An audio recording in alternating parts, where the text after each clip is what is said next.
జై హరిహర. అసలు రాఖీ అంటే ఏంటి? ఇంతకుముందు రాఖీని ఎలా తయారు చేసేవాళ్ళో తెలుసా?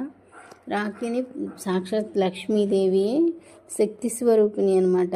రాఖీ శక్తి స్వరూపాల దగ్గర రక్షాధారాలుగా కట్టి ఉంచుతారనమాట. శక్తికి మూలం దారం అనమాట. అందుకనే పౌర్ణమి నాడు లక్ష్మీదేవి సాక్షాత్ లక్ష్మీదేవియే బలిచక్రవర్తికి తన అంటే అష్టైశ్వర్యాలు పొందుతూ మంచిగా ఉండాలని సోదరుడిగా భావించి పత్తితో దారాన్ని తయారు చేసి పసుపు కుంకుమలను అద్ది ఈ రక్షగా చేసి కడుతుందనమాట.